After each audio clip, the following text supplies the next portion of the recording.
What's up everybody, and welcome back to the channel and to another Outriders video. Now there's something to be said for a classic, something that just works really well no matter what, and that is what I'm bringing to the channel today. Oftentimes in the comments I get asked whether Ashblast Overheat, which is the old school Acari build, is still viable with the changes made to Moaning Winds and with the changes made to Fortress. And the answer is a resounding yes. It is absolutely still a masterclass in doing massive AoE clears, especially of low level enemies. And the only place where it really starts suffering, I would say, and not perform that well is when you get to the trios kind of situation. Even in duos, you and another buddy, it still performs quite well in terms of its clearing speed and the amount of damage that it does to trash. All in all, this is still an extremely healthy build depending on how you set it up, and we're going to look at that today. But if you do find this video useful or you enjoy it in any way or form, please do consider liking it and subscribing to the channel, maybe sharing the video with a buddy. It does help the channel grow and it just makes me super happy. Without any further ado though, let's jump right in.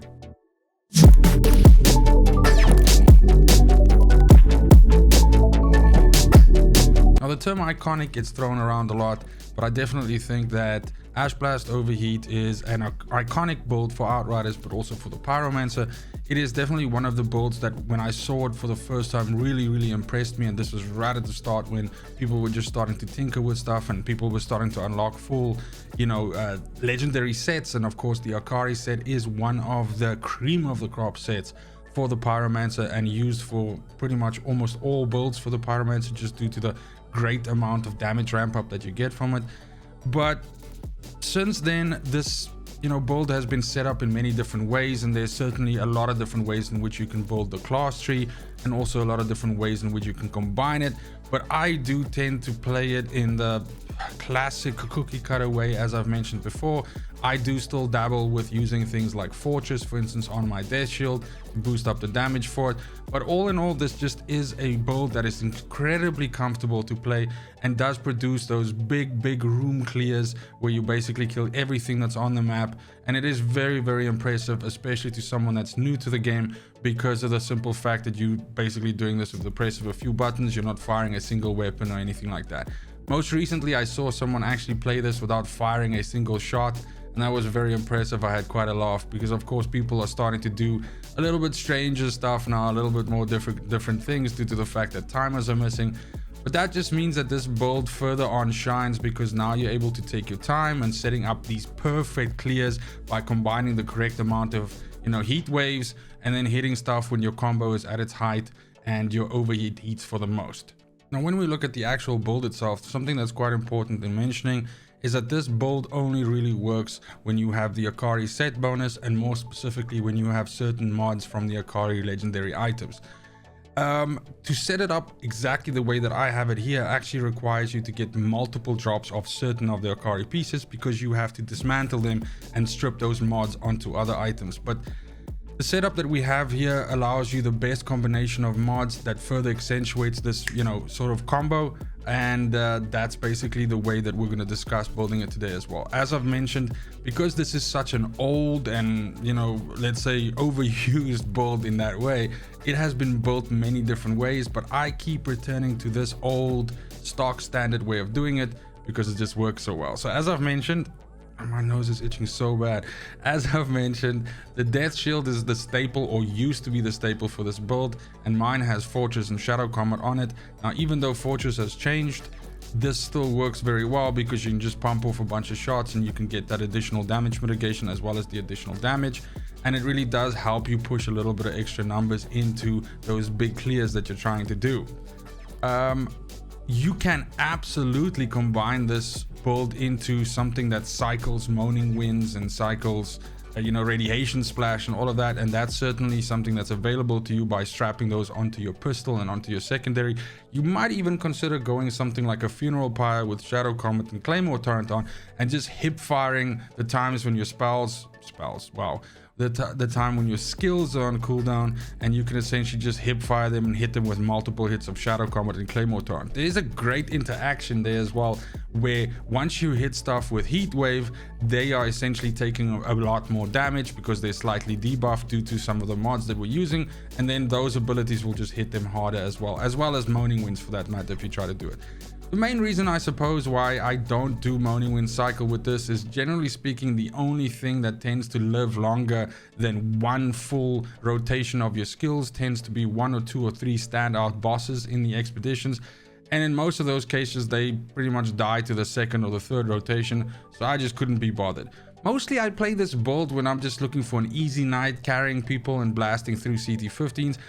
Players that are able to do a little bit of damage themselves are able to push out a little bit, and I can just, you know, give the additional sort of cover by killing everything that's running around and allowing them to concentrate on the bosses.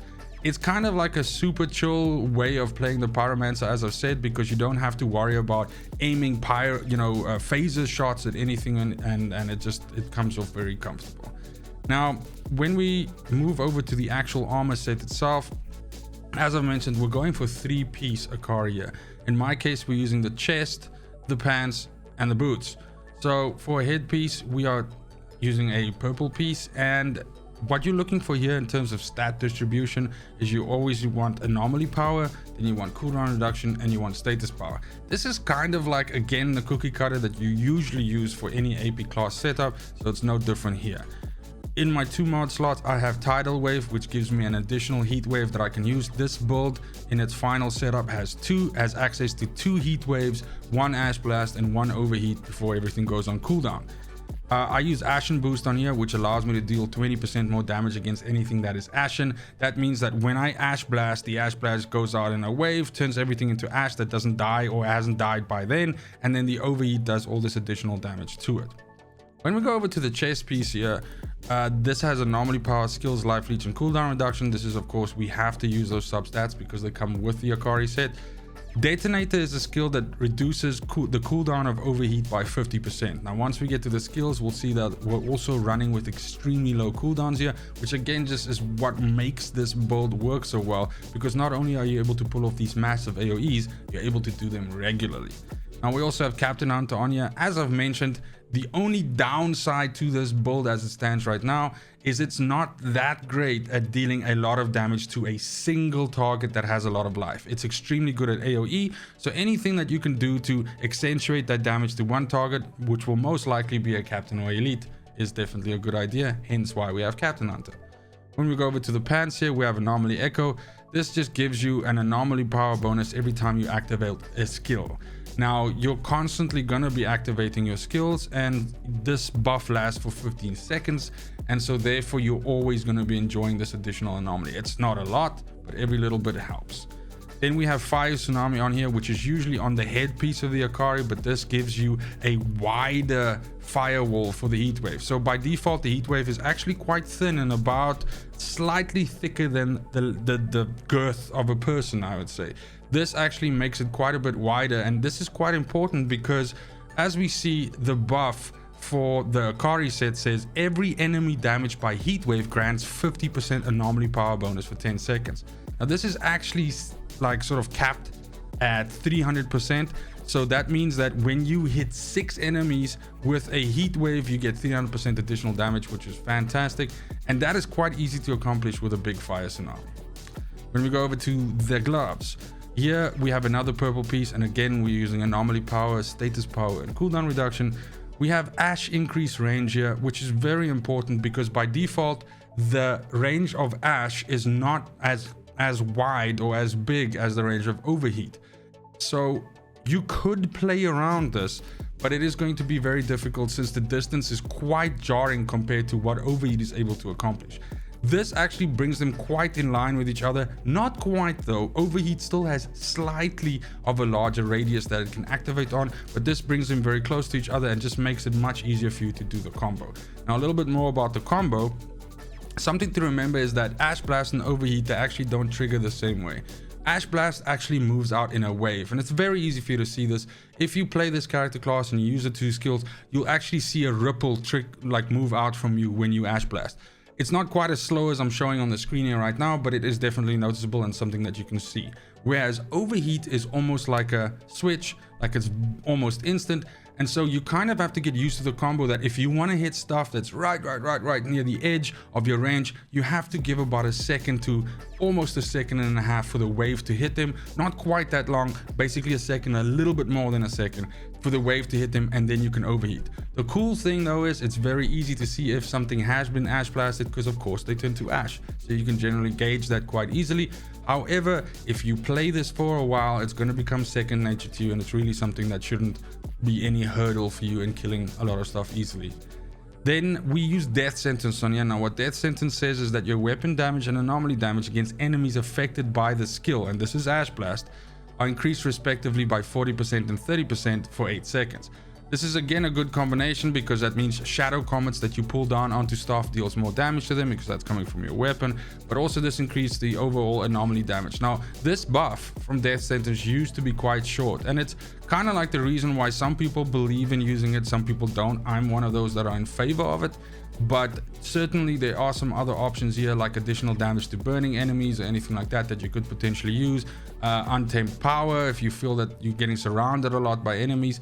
So there are some options here, but I use Death Sentence because, again, like I said, it's the old school cookie cutter way of doing it, and it just feels the most comfortable to me. As I've mentioned, the buff window for this now is 8 seconds instead of the previous, I believe it was 3 seconds, which was just not good at all. Lastly, we get over to the boots, and here we have Master Consumer on here. Now this is one of the mods that is essentially in a way a game changer for this. Once you get Master Consumer, it really does make the build perform a lot better, because how it works is that overheat consumes ash. Now this makes overheat consume ash or burn, and in the cases where an enemy has both of them on, it actually, you know, increases the damage by 150. Now this is what makes the combo with this class so good, because often you'll go heat wave, stuff will get set on fire and they'll be busy burning. You'll ash blast, and at that time, for that limited window, they will both be burning and both be ash at the same time. And then when you overheat, you deal all of this additional damage.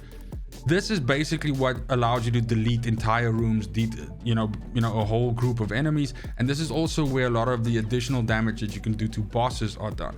Now be aware that this effect can be resisted, and so sometimes you'll find that if you do this 2, 3, 4 times on the same boss, you'll notice your damage slightly decreasing with each time, and that's of course as the boss is resisting it. There's ways to combat this by, you know, somehow stacking more resistance piercing, but other than that, essentially this resistance wears off after a while as well, so it's not something you have to worry that just increases, you know, forever. Lastly, we use Burnt Out on here. I'm a huge fan of this mod. This says that damaged enemies take 25% more damage for 8 seconds. Now the point is, you've got 2 heat waves, so when you hit out the first heat wave, and let's say for instance you hit 6 dudes, that's going to now increase your anomaly by 300%, but now your next heat wave is also going to do 25% more damage to each one of those enemies, plus all this other buffs and everything that you got thrown on the back as well. So again, this build, as soon as you walk into a room, you're essentially at your weakest, but then once you push out that first heat wave, you hit a bunch of stuff, you just ramp up your anomaly power to the roof, and then you start hitting them with the combo, and that's where it really shines. Then when we go over to the skills, I think it's pretty self-explanatory, but we're of course using Heat Wave, we're using Ash Blast, and we're using Overheat. And that's the combo. It's whatever you're doing with your weapon. If you're using Fortress, you know, you pump off your shot so you get the Fortress, you know, buff. Then you go Heat Wave, Ash Blast, Overheat. By the time you've done that, your next heat waves are almost ready to go again, because as you can see, the cooldowns are ridiculously low. So we have 7-second Heat Wave, we have 10.5 on the Ash Blast, and we have 5 seconds on the Overheat. This means that you can also use Overheat in case of like a situation where you find yourself, you know, being dealt a lot of damage and you need to get out of, you know, trouble, maybe give yourself a little bit of life. Then you can use Overheat off cycle here, because you can fit 2 Overheats into 1 Ash Blast cycle, and you can get yourself out of trouble like that. Last but not least, we're going to go over to the class tree. Of course, we are playing an anomaly based class, and so we're going to dip into the bottom tree, which is perfectly suited for this. There is a version of this build which goes top tree, which then further on accentuates the Ash Blast damage, which is a big deal, and actually get your Ashblast cooldown down severely while also using something like Hot Situation to further on increase your damage. But the point is, with the changes that they've made to anomaly power, pushing each node from 6% to 10% with the New Horizon patch, bottom tree is actually quite good and pushes out quite a bit of damage. So we are going to just go down the tree here, picking up anomaly power as we go along. We do want to get Wildfire because this just drops all of our cooldowns by 10%.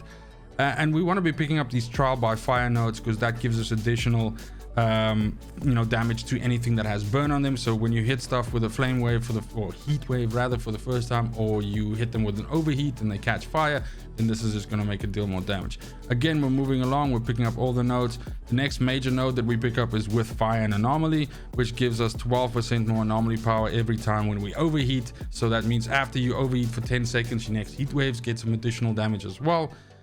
Then we go to Flames that burn twice. This just overall increases our damage to elites. Again, this is a really good thing because, as I've mentioned, this build is very good at dealing with trash and doing a lot of AoE, but does suffer a little bit in killing bosses and things with a lot of life, especially if you have more than 2 teammates. Well, more than 1 teammate rather. I wish you could play 4 people, but unfortunately we can only play 3. Last but not least, we do want to pick up Grave Ablaze. This increases our explosive skills damage just by 30%. That's just a flat increase to overheats damage, and that's phenomenal. Now, when you follow the track through like this, you're going to have 2 mod slots, or let's say class 3 points, maybe is the right way to put it. You're going to have 2 class points available, and you can really do anything with those 2 class points. A good example would be to dip into Extinction, which makes you deal more damage to stuff that's very low life. But what I like to do is I like to just go up here and grab this Marble Orchard node here, which does a cooldown reduction. Guys, I just had like a severe brain fart because I was looking at it and I was going like, did they change this? Because this drops the cooldown of Phaser, and that's weird. But of course, if you go over here, you'll see Phaser and Ashblast, they're kind of like mirrors of each other, so never mind. So this drops Ashblast cooldown by 15%, which is good, because without that, we're looking at about a cooldown of about 12%. So this gets you a nice 1.2 knockoff there as well. That's it for the build. As I said, you can't beat a classic, and this is definitely what I would consider a classic. Let me know in the comments down below if you have any kind of love for Ashblast Overheat still, if you're still building this. There are some budget versions of this as you're sort of building up to it, but again, as I've mentioned, this is unfortunately one of those builds that really wants you to build it a specific way, and by specific I mean using Acari pieces to pick the most fruit with it. If you don't build it that way, it's just not gonna be that impressive. It's still gonna deal damage, it's still gonna probably get you through a CT15, but it really starts showing what it's capable of when you stack the correct pieces and the correct armor. But in any case, that's it for the video. Thank you so much for watching, especially if you made it this far. Go ahead and have a fantastic morning, a great afternoon, and a super awesome evening wherever you are in the world.